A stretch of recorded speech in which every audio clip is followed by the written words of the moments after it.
an evening of mystery authors, and Agatha's Mystery Bookstore celebrates 25 years, with authors William Kent Krueger and Julia Keller. Welcome. I'm just so excited to be here and to see so many people here that I know. I think I know just about everyone in this room, and it's just really wonderful. We cannot believe we've been open for 25 years, and I want to just quickly introduce my husband, Jamie, who's in the back there, because he's like the best book guy ever. And he is just so good at matching any reader with the right book. But two of the reasons we love what we do are sitting next to me tonight. These are two of my very favorite writers, and I'm just so happy to have shared them with a lot of you in the audience. William Kent Krueger hardly needs an introduction. He's the author of the Cork O'Connor mysteries, as well as his standalone novel and Edgar winner, Ordinary Grace, which many of you have mentioned already tonight. It won every mystery award the year it was published, as it should have. His Cork books have been honored with the Anthony McCavity, Barry, and Dilys Awards, and he's also won the Minnesota Book Award 5 times, right? You should retire it, yeah. I don't submit anymore, I feel bad. Julia Keller is the author of the Bell Elkins novels set in West Virginia. She won the Barry Award for her wonderful first novel, Killing in the Hills, and was nominated for a Mary Higgins Clark Award. She's a professor and a journalist, as well as a writer, and her careers included a Pulitzer Prize for feature writing. Welcome. Whoa! And that's really true. You can check on that too. Yeah, it's true. So you can Google it. No. Yeah, I'm not making it up. And I've read every word both of you have written, and I'm a huge fan. I think mysteries are such a wonderful genre because, along with telling a great story, they also highlight current social issues, and your new novels each tackle really heavy stuff: border immigration issues, drug abuse. Could each of you talk about what made you want to write about these topics this time? Well, I can start. I think somebody may have seen the 60 Minutes report on Sunday night on the DEA and some of the issues, the great opioid crisis that's facing this country. I come from a town born and raised in Huntington, West Virginia. My father was a professor at Marshall University there, as a mathematics professor. So one day I was sitting in the Chicago Tribune newsroom where I was working, and I picked up a copy of the LA Times, which the Tribune owned at that time. And there was a story called The Heroin Road. It was about black tar heroin. This was in 2012. And the dateline said, Huntington, West Virginia. You could have knocked me over. I mean, the town I grew up in was, you go and catch crawdads in the creek and ride your bike and stay out till all hours, and because the neighbors were always watching you just as well as your parents could, and a great place to grow up. And it has turned into what several newspapers and CNN and a lot of places have called the heroin capital of the country. Unbelievable how this has happened. Combination of a lot of factors which we can talk about, but it's been very well covered by journalism, by the fact-based media. To my mind, though, fiction has a special role to play in issues of great social challenge like we're facing now in this opioid crisis. So my books are about a woman who comes back to her hometown in West Virginia, Acker's Gap, which is a fictional town based on Guyandal, which is a small town next to Huntington, even smaller than Huntington. And she comes back because she wants to make a difference. It's her hometown, and she sees the way the opioid crisis is just wreaking havoc on these small towns in Appalachia. So that was what got me writing in general. This specific book, Fast Falls the Night, which is the 6th book in the series, takes place in a single 24-hour period during which there's a record number of heroin overdoses. I happened to be back in Huntington on August 15th, 2016, last year. And just by coincidence, I was there actually at a library event to hear a local author read. Got home and the next day read on CNN.com that in a 4-hour period, Huntington had had 33 drug overdoses with 2 fatalities. It's the single greatest number of overdoses in anywhere in a 4-hour period in a single area. Completely overwhelmed the public safety network. So I was already at work on this novel.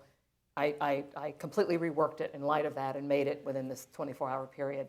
Again, I think fiction has a special role to play at such times. We have tremendous journalism in this country. We have extraordinary journalism, and the opioid crisis has been covered beautifully, tragically beautifully, by the London Guardian as well as the New York Times. The New Yorker did a big piece, the LA Times, the Chicago Tribune, my newspaper.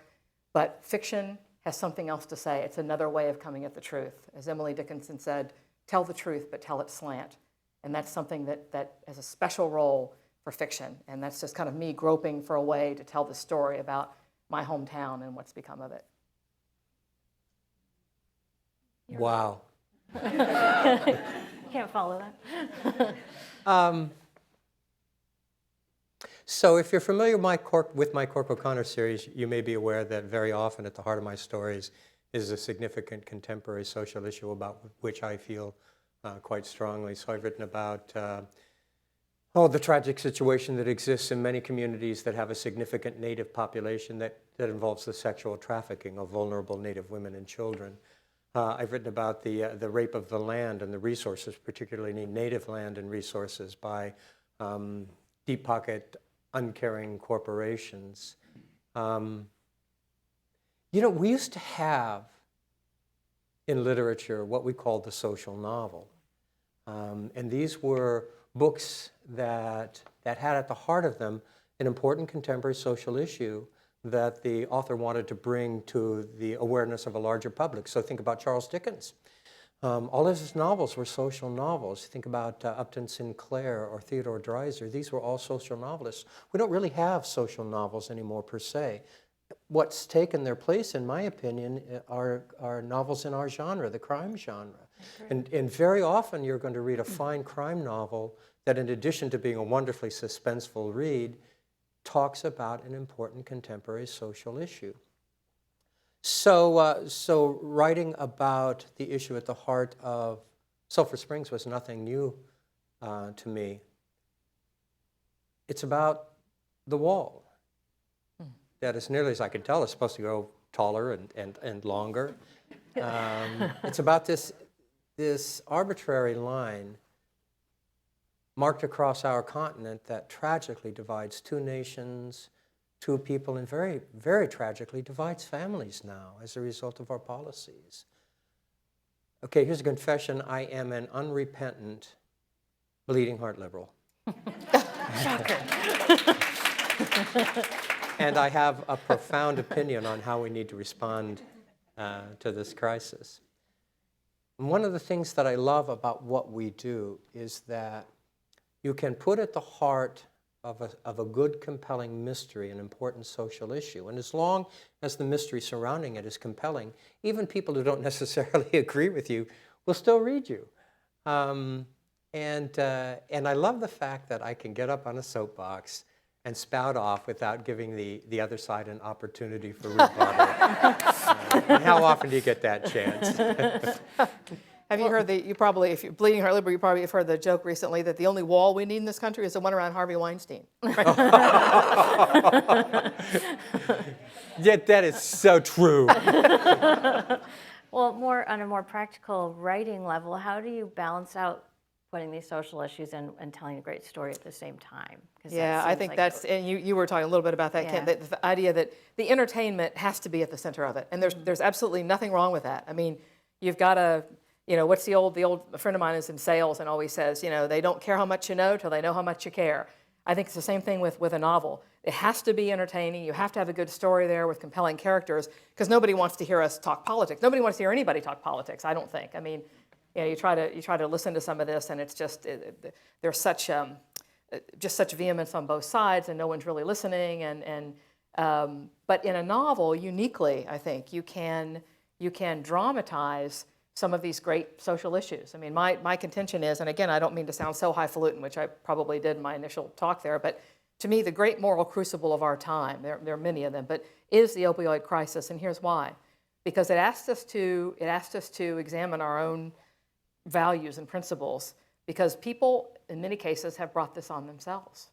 So how many times do we give people? A friend of mine is an ER doc, and she says, when I see the same people 10, 11, 12 times in a row coming in with overdoses, she says they want, Narcan, that's, some of you know, it's an amazing drug that it instantly reverses the effects of an opioid overdose. Great, wonderful to have that medication. But when somebody comes in, and they've come in, half a dozen times, so it asks us, what should we do about that? What do we owe people who have brought their own troubles on themselves? And that, to me, is a great moral question. And you can do it in a mystery, as Kent says. It's a wonderful platform to look at some of these issues that we're all wrestling with, whether we know it or not, because it's our dollars at stake, it's our public facilities at stake, and you can do that uniquely in fiction. But it's a hard balance to strike. I mean, it's a great question, because you can always tell, a novel that's too much hectoring platitude and not enough just good story. What Ian Forster called the caveman question: what happens next? And there's nothing at all wrong with it. I mean, that's the most basic question, isn't it, at the heart of anything we read? What happens next? You want to turn that page, and if you don't, I haven't done my job. What is it that makes any story worth reading? It's a story about people. And if you take a social issue and you give it a human face, people tend to look at it in a different way. If you do it well, you touch hearts, not minds. A really good story goes for the heart.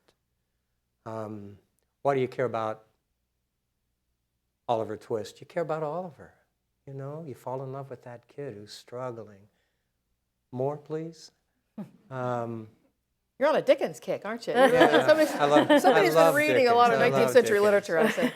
Why do you care about The Grapes of Wrath? Because you love the Joad family. You are drawn in, you care about the Joad family, the face of the Depression. So what I try to do when I write a story about an issue is give it that human face. The issue is important, but what's really important is how this issue has an impact on human beings. And if you create a story in which people fall in love with your characters, they are going to appreciate the story and maybe be affected by it. I knew when I wrote Sulphur Springs, I'm writing about one of the most divisive issues in our nation right now, the border issue, undocumented immigrants. I tend to think of them as refugees. And I knew that there were going to be really powerful feelings on both sides of the issue. And in fact, this is the first book I've ever written in which I've had readers write to me and say, "You bleeding heart bastard, Really? I am never going to read you again." Wow. But I expected that response. But what I also hoped was that there would be people out there who believed a certain way that maybe I didn't believe. But when they understood the human face, when they understood the impact on human beings that our policies have, maybe they would give it a second thought. Yeah, I hope so. Was it refreshing to get Cork out of town? Oh, it was so much fun. So for those of you who don't, Sulphur Springs takes place in southern Arizona. Most of my series, for those of you who aren't aware of it, takes place in the great north woods of Minnesota. I've written 16 books in that series. This is the third book in which I've taken Cork out of Minnesota because I wanted to talk about the border issue. And I could have talked about the Canadian border issue, but it's not nearly as interesting. So I didn't know southern Arizona very well before I wrote. I just had these sort of really, the images I had of southern Arizona, honestly, were primarily formed from all of the Roadrunner Coyote cartoons I watched when I was a kid. So I had to go down there and do an enormous amount of research. And as a result of that, God, I loved the research. I loved figuring out the culture in southern Arizona. It's this incredible mix of cultural influences. There's the Spanish and the Mexican and the Native American and that crazy cowboy culture down there. It's this cauldron in which this witch's brew of cultural influences are kind of bubbling away. And oh my God, was it fun to sink myself into that cultural mix to try to understand it better so I could offer it to readers in an understandable way. And to get to know the spirit of southern Arizona was a remarkable journey, too. I loved that part of the research that I did. Well, it just made the book really stand out, I think. Both of you write about family. It seems very important to both of your characters. You have a little more optimistic view. Belle has a hard time with her family. And you talk about how the family issues define your characters. Oh gosh, you're right. They are everything, and you worry about that too. When you're a writer, you write these books, and then you don't really think about, wait a minute, my mother's going to read this, and I used to think that was only true when you worried about like sex scenes and things like that, right? Because you don't ever want your parents to know you even know about such things. But really, the family part has been even more. I come from a family that has its share of troubles and its share of some of the issues I deal with in my books. People in the family do as well. I mean, it's well disguised. I would never write directly about anybody because it's not a memoir. And I'm certainly not Bell Elkins. She's much stronger than me, much smarter, and really very different kind of a person. I think a harder person too, than I am. I always say she's a difficult person to be friends with, but she is the kind of person you'd want as a friend, though, there beside you the whole way. But I do think that family is at the heart of everything, for good and for ill. And there is a great tradition of that, of course, in West Virginia. I mean, your kinfolk. It's a real thing, and you are part of you come from people. I've heard Henry Louis Gates talk about that. When you're told when you're young, you come from people, meaning you came from somewhere. You're a part of something else, and that's your bones. Your bones were knit out of that. And again, it's for good and bad. I've got some relatives that I wouldn't want to introduce here tonight, and I've got some others that I'm very, very proud of. So it's this great, tremendous mixed bag, and perhaps that's the journey of our lives, is figuring out where we fit in at the end of that trail, because we are where all roads lead in our families. It's us, where we stand, and trying to figure out what that means, what parts we are. Some of the compulsions and I talk about a thing called Appalachian fatalism, which I think is quite real. When you are from the area of the country that I'm from, there is this fatalism. My father certainly had it. Brilliant man, brilliant mathematician, and yet he was always shadowed. He died quite young. He was 51. He died. He always had this sense of things aren't really going to improve. They're not really going to. There's an old joke about the optimist and the pessimist arguing, and the pessimist says things can't get any worse, and the optimist says, sure they can. That's the Appalachian optimist. But I'm pumped. Exactly. And that's West Virginia in a nutshell. I mean, you live in the shadow of those mountains, and another friend of mine used to always say, the only way out is up. You are in this place, and it leads to this fatalism, and I've seen how that shadow is kind of spread over my family and the families of the people that I know and grew up with. And that's what I try to sort of imbue my books with as well, is that sense, that family sense, that deep, dark, sometimes glorious and golden, but always, always tenacious and eternal sense of family. You've put Cork through a lot. Yeah, I put Cork. Yeah, but that's what makes an interesting read. Yeah. If you put the people the reader cares about in jeopardy, it's going to be a good suspenseful story. When people ask me what I write about who aren't really familiar with my work, I say I write about three things. I write about Minnesota, I write about the Ojibwe culture, and I write about family. When I first sat down to write a mystery many, many years ago, I suddenly, for anybody who's taken a writing class, what's the first tenet they try to pound into your head?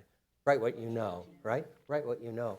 When you sit down that first time at least, when I sat down to write Iron Lake,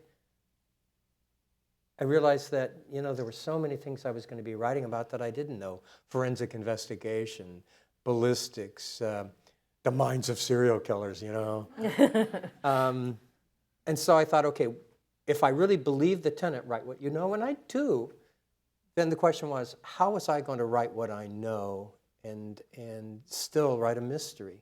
So I decided I'm going to put three things at the heart of my mysteries. I know Minnesota. So Minnesota is going to be it's an adopted home for me, and I love it. And so I was going to put Minnesota at the heart of my stories. I began this when I was in my early 40s, and I thought after 40 years of living, I understand human nature pretty well. So human nature is one of the foundations of the stories. And the other thing is that I was a family man. I understood what it was to be a family man and the hard work of being a family man. And so I was going to write about family. And that's pretty much what I've stuck with. Why did you include the Ojibwe culture? Why was that Yeah, the first decision I made in my Cork O'Connor series was to set it up in the Great North Woods of Minnesota. As I just indicated, I'm not native to Minnesota. My wife Diane and I moved there when she was about 30 so she could go to the University of Minnesota Law School. And before that, I was a gypsy kid. I lived all over the place. I never really had anywhere that I called or thought of as home. But honest to God, the minute I set foot in Minnesota, I knew I'd found home. I fell in love with that place. So I always knew when I got serious, I would be writing about Minnesota. When I discovered that beautiful north country of Minnesota, particularly the Boundary Waters Canoe Area Wilderness in the Arrowhead, I knew that's what I was going to write about. And then when I took a really good look at northern Minnesota, I realized you can't tell a true story set in northern Minnesota without including the Ojibwe as an element of the work, because their influence up there is ubiquitous. It's everywhere, and it's powerful. So that's when I made the decision to include the Ojibwe. And then I started reading Tony Hillerman and thought, yeah, I made a good decision. You did make a good decision, I agree. Was this new book at all, were you influenced by Red Harvest? It kind of reminded me of Hammett. I'm sorry? It reminded me of Hammett's Red Harvest as I was reading it, Sulphur Springs.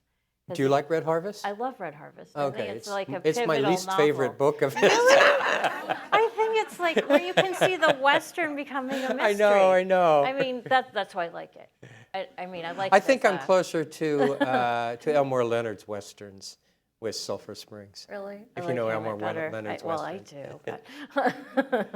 But so, and my question for you is, you structured your book within a 24-hour time period. Was that harder or easier? Much harder. That's Much what harder. I was wondering. Yeah. That seemed like it would be really Oh, hard. absolutely. Yeah, I probably thought it would be easier, but no, because for one thing, your things can happen simultaneously, but you can't have what do you have it divided into 2 columns on the page? I mean, things had to happen, and who's aware of what at what time and what's going on, and I had a lot of characters to juggle. Mm-hmm. No, it was enormously difficult. I haven't read it seemed yet, tricky. Julia. I'm sorry. Is it limited third person, multiple third person? Various viewpoints of, Okay. of my characters. Yeah.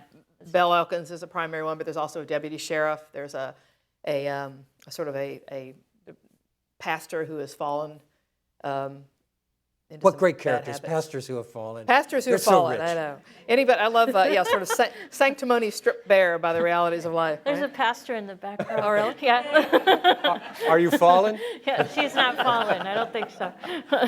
But no, it's much harder. I'm writing the next one now, and I find it's like, now, right, I can write a regular novel now where time passes and, people do various things and their lives go on. But no, I found it very difficult, a great technical challenge that I didn't anticipate. Yeah, I think it's almost like writing a locked room mystery, and now you've done it. You don't have to do it again. Well, all but set. no, I might, but yeah. Well, I think both of you have such a specific voice from your first book. I mean, no other person could have written your books, and I think partly it's because of your setting, which you each have the setting shape your narrative, which I don't think everybody's able to do at all. And can you each talk about how you use the setting to shape your narrative and why? Well, I'm interested that you did it on purpose because I will say I didn't ever expect to write about West Virginia. I mean, I left when I went to graduate school. I went to Marshall undergraduate and then graduate school at Ohio State. And then I've lived in Chicago for 12 years working for the Chicago Tribune. And that's where I began these novels. I never expected to write about West Virginia. That was not anything I felt. I was sort of glad to have it in the rearview mirror, frankly. I mean, not because it was a bad place, but because it's so stigmatizing. I can tell you in Chicago, when I first moved there to work for the Tribune, I had colleagues come up and say, "You're from West Virginia? Did I hear the rumor right?" And I said, "Yeah." And one of my colleagues said, "Are you sure?" And I said, "Yeah." And then he said, one of those backhanded compliments. To this day, he denies he said it, but he said it. "All I got to say is you're doing wonders for the reputation of that state." That's not really a compliment. I would never name names, but he's Tim Bannon, the current sports editor. No, but truly, I didn't want it. I felt like it was almost like I was sort of pulled kicking and screaming into writing about it. That's why I love the fact that I would say I don't love West Virginia. I'd say I love it and I hate it.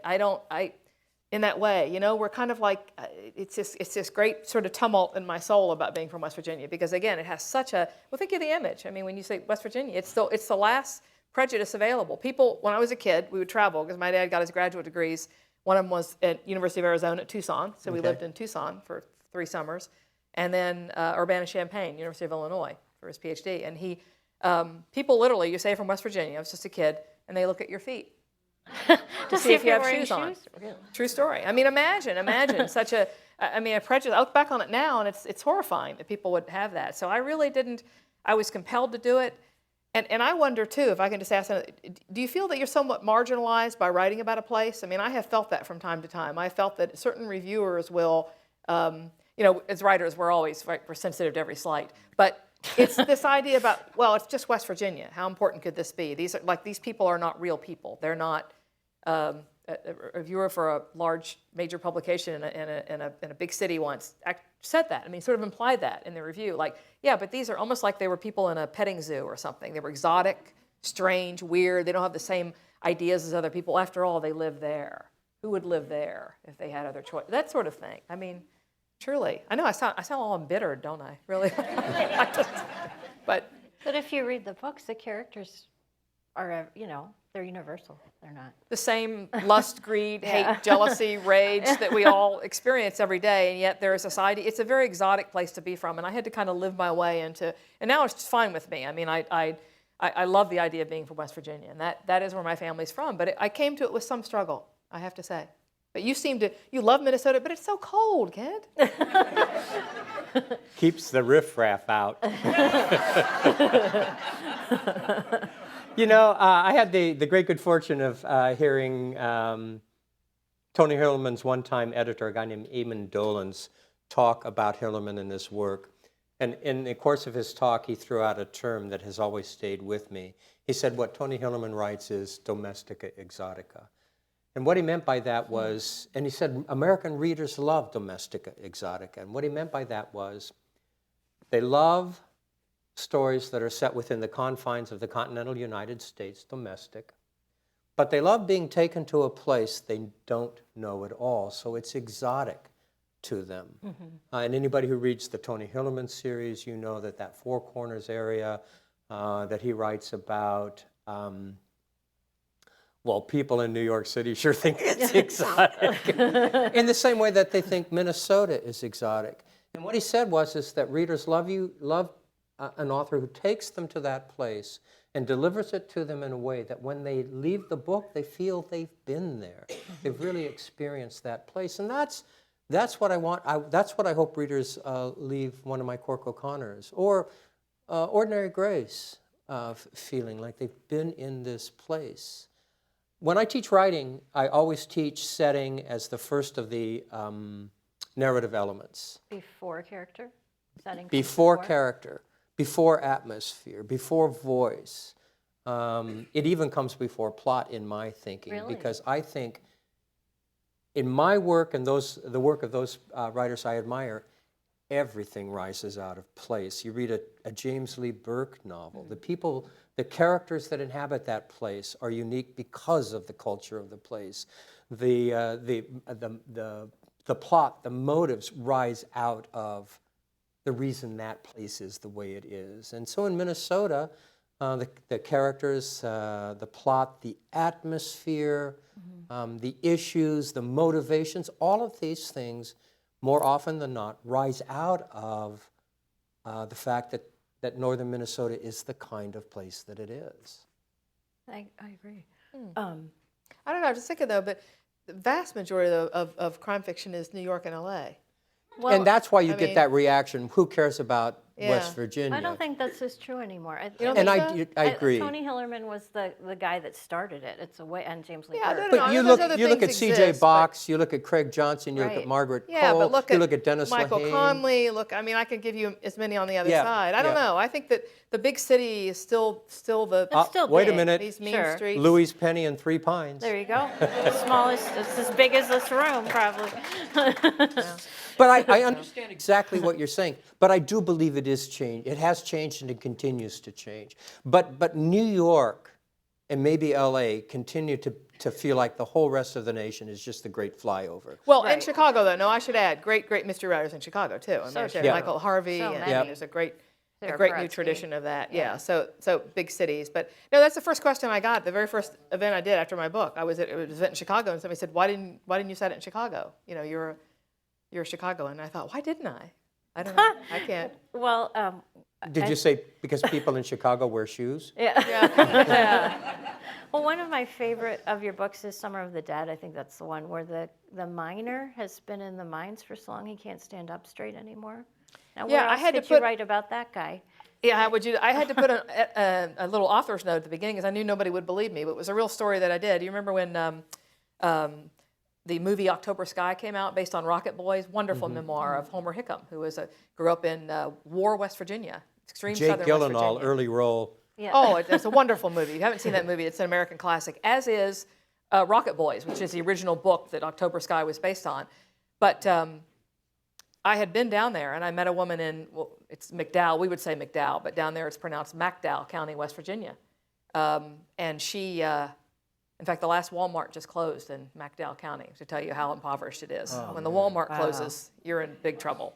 But in any case, I was down there and I was interviewing a woman for a story on when Rocket Boys came out. This is when I first went to Chicago, one of the first feature stories I did. I said, let me go back to West Virginia and do this story. I was interviewing this woman and she told me her husband, she'd made a home for him under their kitchen table because he couldn't straighten up. So she put pillows and blankets. It's the only place he was comfortable.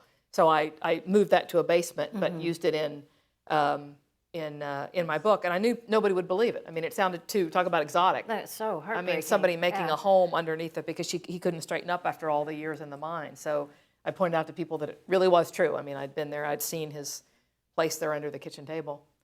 She would tell me that in McDowell County, now, as I said, now it can't even support a Walmart. She would say to me, she said, the natural speech of people, I know you know this as well, Kent, is so beautiful. I mean, the rhythms of it is the best poetry ever. She said to me, oh, Saturday night here, when I was a little girl, people were back to back and belly to belly. Well, who here is a Cork O'Connor fan? Just raise your hand. I love you guys. Pretty much everyone. So one of your central characters is Henry Malou. Well, he's getting very old, Kent. Now, is he going to live forever? I will say this.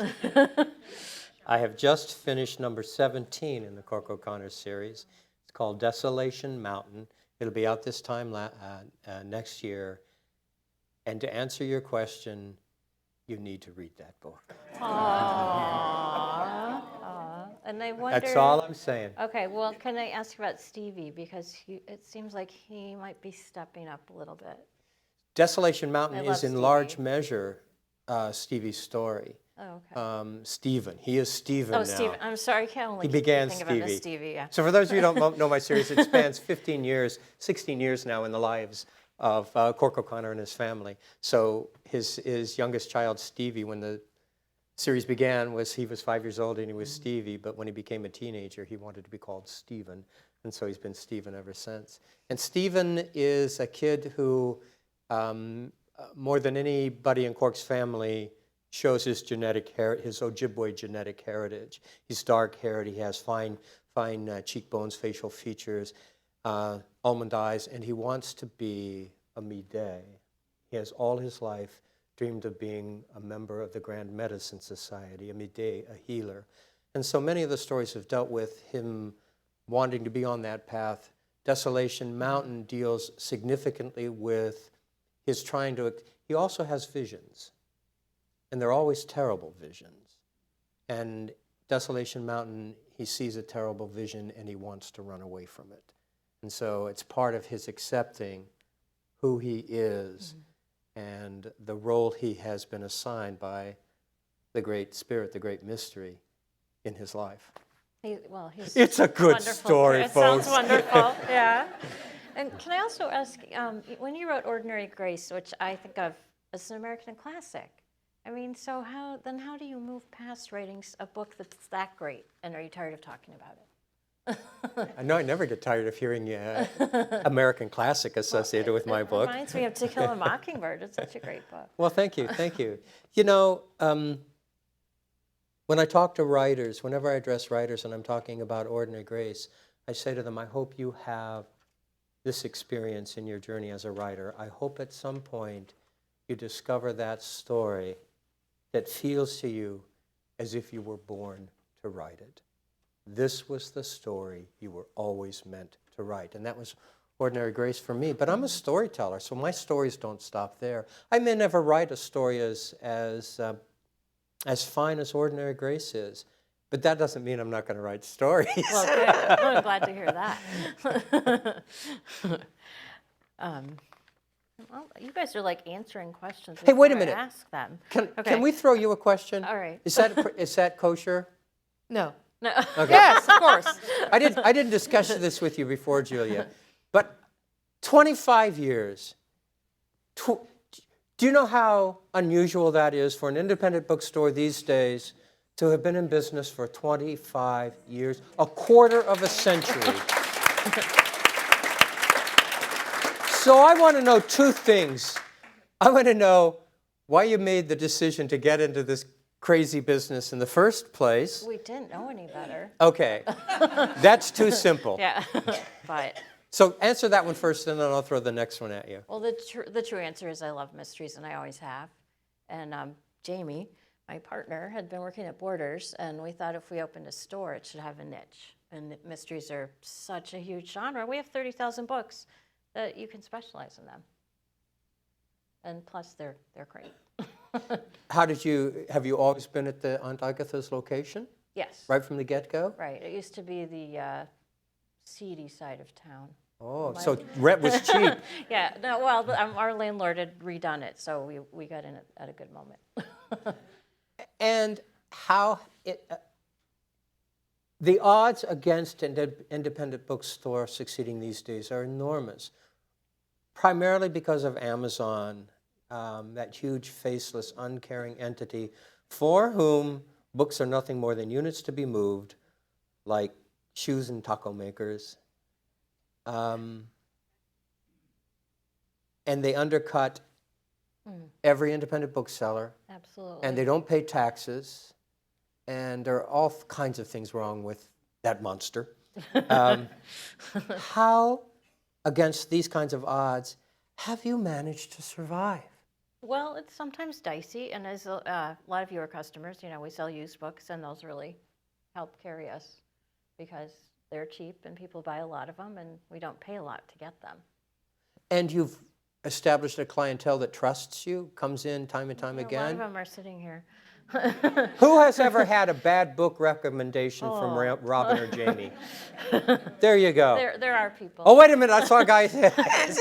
Actually, there was a woman I sold a book to that came in for the next 5 years and told me how much she hated that book every time she came in. I think she's over it now. But. I think it's actually kind of scary to recommend books to people. Yeah. I've gotten so a little fun. gun shy about it. Well, it's really but fun. you can go wrong in spectacular ways, and have You people come can. and say, "What were you thinking?" and just slap the book down. Do you know, if you love a book and you recommend it and they Yeah. come back and it's like, I didn't get it. Just like a personal affront. Oh, it's true. It is. It is. Actually, You if say- people come in, they don't like your books, I'm like, can't even wait on you, really. You have to get out of here.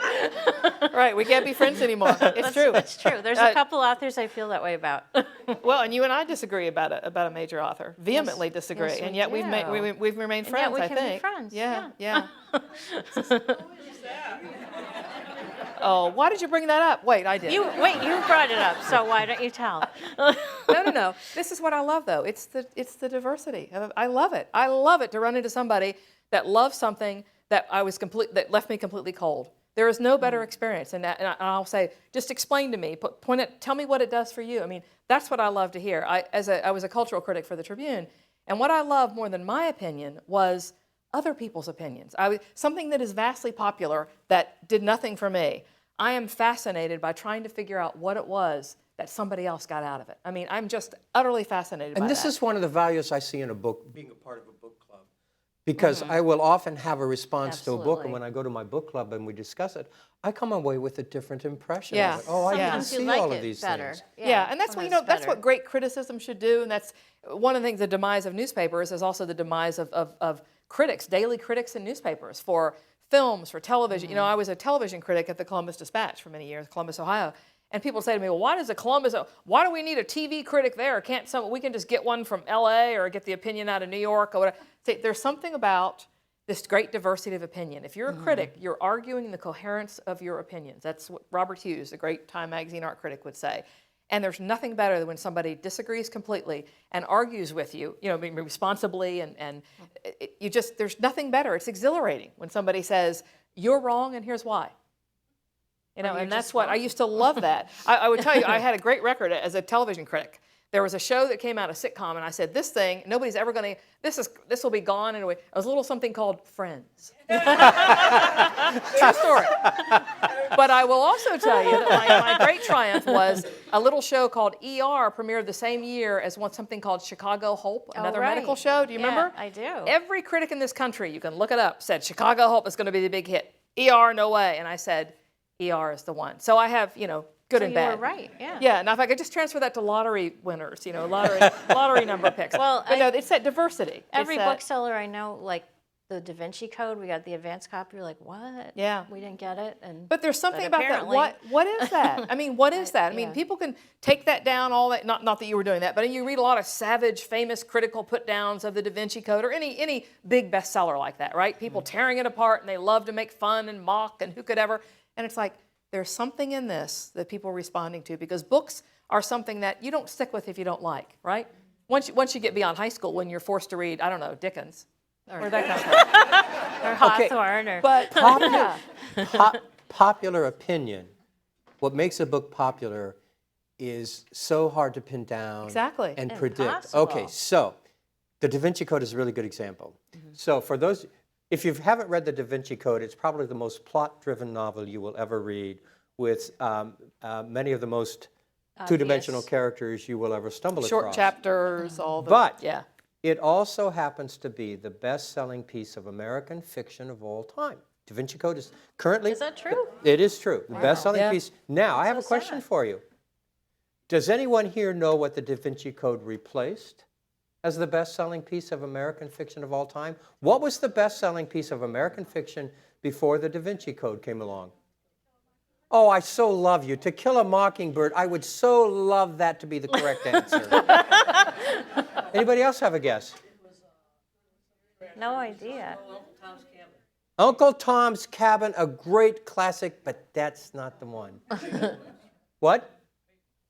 Peyton Place is closer to the mark. Here it is. Valley of the Dolls? The Valley of the Dolls by Jacqueline Suzanne. I kid you not. I kid you not.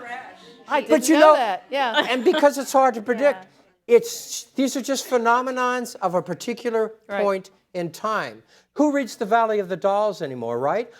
15 years from now, nobody's going to be reading the Da Vinci Code, but 15 years from now, 50 years from now, 150 years from now, people are still going to be reading To Kill a Mockingbird and Uncle Tom's Cabin and Huck Finn and Ordinary Grace. Thank you. But I still say, a large issue than just the popularity is the idea of people have passions for individual books. Yeah. And if I don't share that passion, I love hearing them tell me why they love it and what's. I was just talking to a friend of mine's here. We were talking about, she was saying that in her book group will read books that she doesn't particularly care for. But you go to the book group, and then like you're saying, you find out, like, well, what is it that, and they'll point out something. Is an appropriate response, because I look at paintings and I go, I can't tell you why I like it, but I like it. So is an appropriate response to that is, I don't know, I just liked it. But there's usually something about it. You like a character or something that happens in the story, or there's something Or conversely, about it. Why didn't you like it? Yeah, when people say, oh, I didn't like that book of yours. I'm talking about your work, not mine. Exactly. I want them to be able to tell me specifically why you didn't like it. I can tell you, though, as a critic, though, I always found it was real easy to tear something apart. Trashing something was great fun. Out comes the pen, and you just rip it apart, and it's great, and there's never any consequence and all that. In fact, there was a bad review once of a Laurence Olivier performance by somebody in, I don't know, Peoria, Illinois or something, and it led to the great headline, "Crushed by Nobodies." So tearing something apart is great sport. But I decided as a critic, and it's really true, and I discovered that talking about why you love something, why it speaks to you, why it lodges in your soul and won't leave again, that's very difficult when you think of it. Other than just, we have so many, all of our platitudes, everything, I liked it, it was good, the characters were good, no. Tell me for real, get very specific. It's hard. It's very hard. Think about it. If you were trying to convince us to read something that meant so much to you, it's very, very hard to come up with something other than cliches and platitudes, and you struggle and you think, I don't know, I can't put it into words, and it's very hard, much harder to write praise than criticism. Yeah, our book club is very quiet on a book that we loved. A book we hated that we can tear apart. Well, that's a lively discussion. That's it. Everybody, yeah. We love it. We love it. Yeah. Can I just ask everyone in my book club to stand up, because I really appreciate you guys, and the's a lot of you here. I see there's stand Robin's up. Book They Club. mean it. I just want to give you a little There hand. they are. Thank you, Linda. Do you have a name? How long have book you been? club, How long have you been together? 24 years. Oh my goodness! Original member Nicely right done. there. One of the her great daughter grow up and have babies, and one of the great features in the Tribune in our book section, we began a thing called book clubs. We profile a book club once a week, And one of the editors said, oh, people won't, number one, they won't want to talk about it. Number two, there won't be enough to, well, it's still going strong. Like I'm 5 sure. years later, it's the most popular feature. Yeah. People send in pictures. They talk about, some people they're history book clubs, some, mostly men, mostly women, co-ed.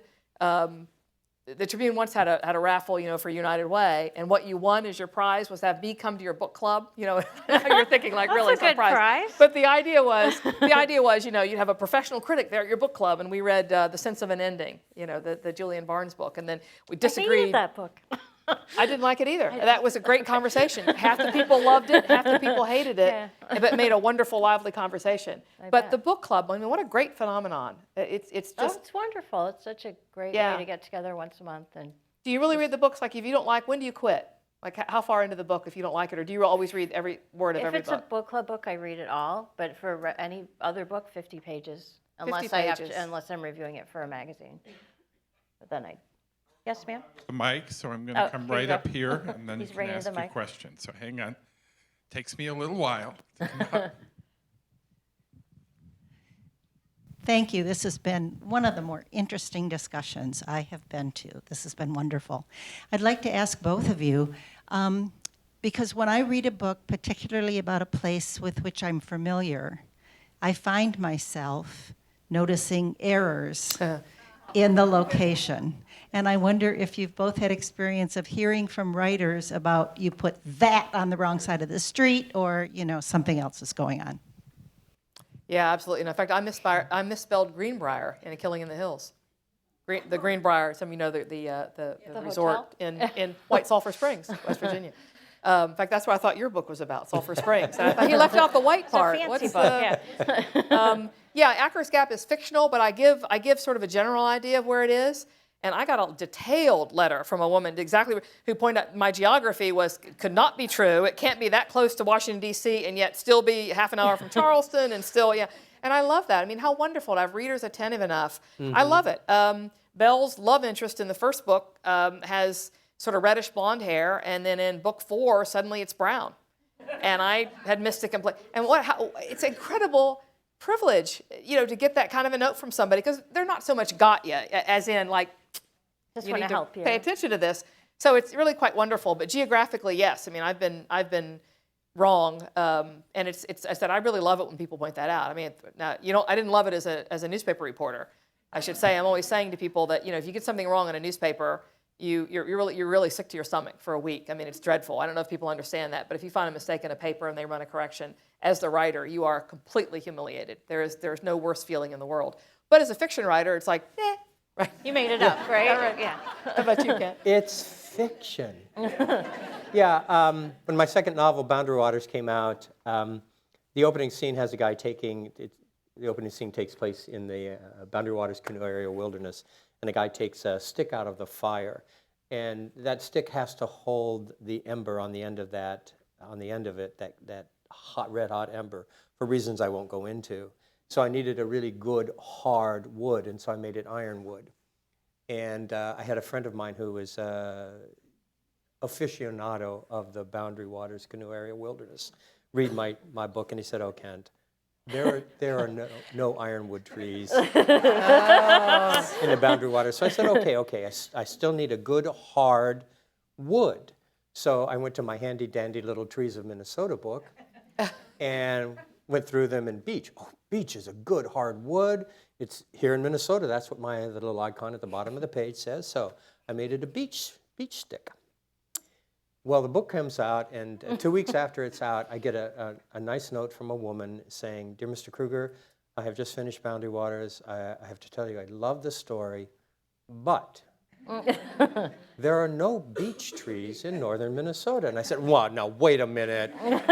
So I went back to my handy-dandy Little Trees of Minnesota handbook, opened to the Beech Street page, looked at the little icon down in the corner, little icon of Minnesota, the state of Minnesota, and there's a line drawn right through this with this little microscopic text that says, "No beech trees north of this line."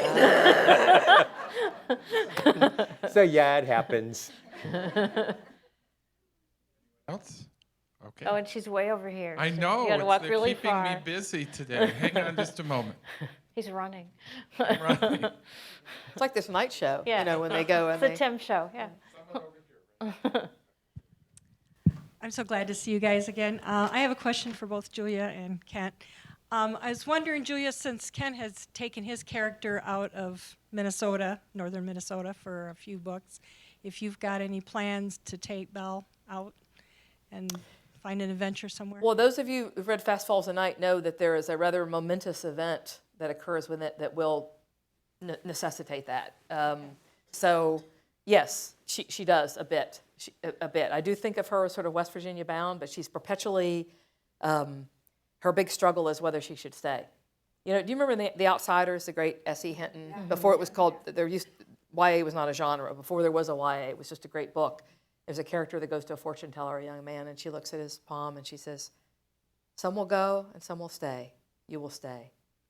And it's a curse to him, you know. And so that's always Belle's idea. That's always her great dilemma. Do you go or do you stay? There are places no one ever asked you that in Chicago or New York, but in West Virginia, you're always asked that. Are you one of the ones who leave or one of the ones who are going to stay? So, I mean, your question is really quite profound. Does she leave? Does she have to leave in order to fulfill what she sees as her destiny?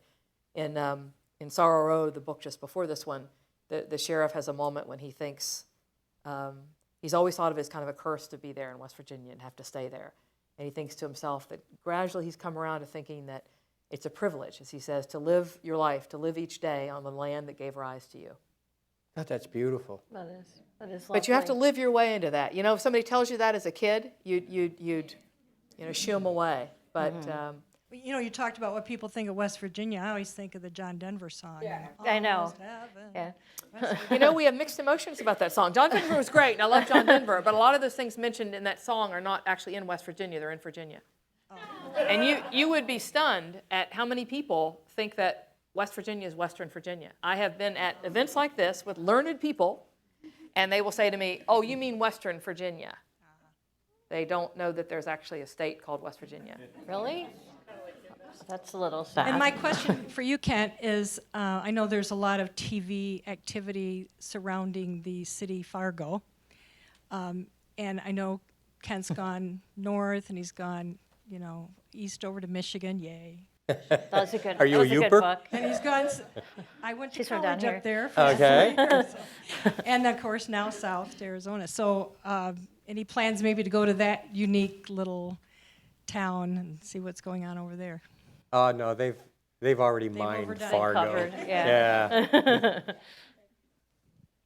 All right. One someone more else? question, I think. Okay. This will be the last question then. And then we'll have the book. He got signing. here first, so he should get to ask a question. Well, I have to make it a two-part question. For Kent, any possibility you're going to the Tucson Book Festival this year, or in March? Yeah, I missed it last year, but I will be back this year. I missed you last year. Okay, well, thank you, thank Yeah, you. we winter in Green Valley, which is mentioned in your book, Yep, and also one of Van Hillerman's. okay. Oh. So, Yeah, for those of you who don't know the Tucson Book Festival, if you are in Arizona the second weekend in March, go to the Tucson Book Festival. It is one of the most vibrant, just exciting book festivals that you can imagine. I go to a lot of book festivals, and it's my favorite. It's my favorite. yeah, it He was- says that everywhere, wherever you are. Right? This one's my favorite. Except for You're my- Carytown, Okay, probably. and Oh, Terrytown is really my favorite. See? the second part really may be for both of you. I read with my ears, so love audiobooks. I wondered how you dealt with the audio productions. The British publisher of my books, the woman who was going to be doing the reading of it, wrote to me, sent me an email, and wanted to know how to pronounce things like it's Acker's Gap. It's not Acres Gap. It's Acker's Gap, and various pronunciations. The American reader for the American edition did not. So in Killing in the Hills, she pronounces it Acres Gap, which is wrong. Oh, really? And I listened to it, and I about hit the roof, and just didn't bother to. So they're much more meticulous for the British. So aside from that little churlish point, I love her voice. I think it's quite wonderful. And by the way, I'll be at the Tucson Book Festival as well this year. So but it's not a churlish point.